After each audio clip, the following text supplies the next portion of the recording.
Hi guys, welcome back to my channel. Today's video is a little different. Obviously, I'm in my kitchen. I'm doing a cook with me video. I don't do that many food videos, and when I do, I try to make sure it's something that is sort of a little bit of a hack, a shortcut. I like to do easy DIYs, so I want to kind of stay in that theme. I'm doing a low carb peanut butter pie for you.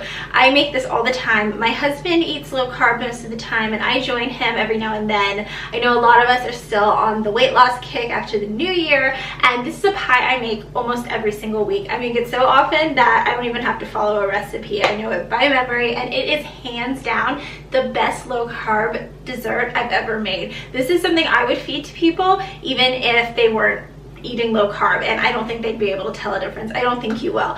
So like I said, I put a picture up on Instagram last week of this finished pie, and a lot of people asked for the recipe. So I thought I'd film myself making it. We just finished up the last pie. We need a new one. This is just 6 ingredients. You don't have to get super fussy with the measurements. It's kind of just to taste. Typically when you're baking, you do need to be very precise because you need a certain chemical reaction to happen when it's baking, but this is a no-bake pie, so it cooks in the refrigerator. So with the ingredients, you can kind of just do it to your taste. I'm gonna walk you through it now. It's really simple. Let's get started.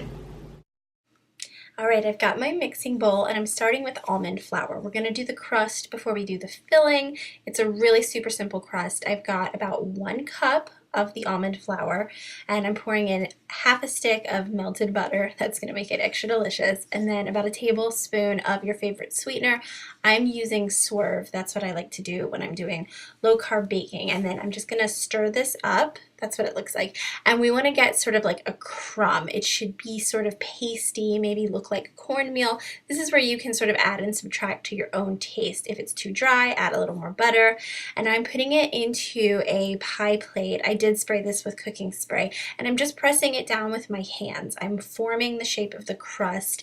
It doesn't have to be exact, but I'd say it needs to be about 1/3 of an inch thick.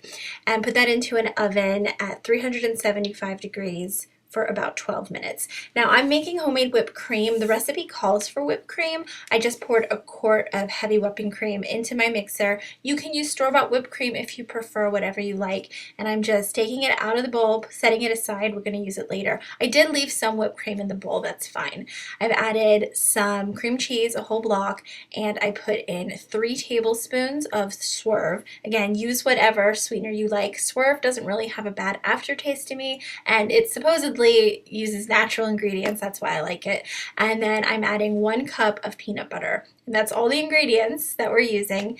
And I'm going to mix this up. It's going to just kind of cream together.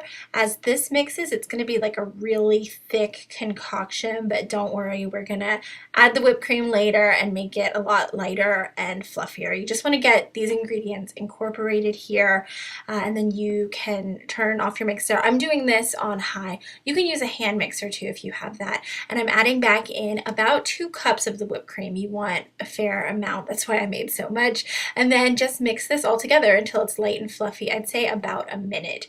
And I'm pouring the filling into my pie crust here, and that's all there is. I'm going to spread it out nice and even, and then you want to put it into the fridge and let it chill for at least an hour. Don't get greedy. I've done this and try to eat it too soon. You really want it to chill up and get nice and firm. You don't want it to just slop all over the place.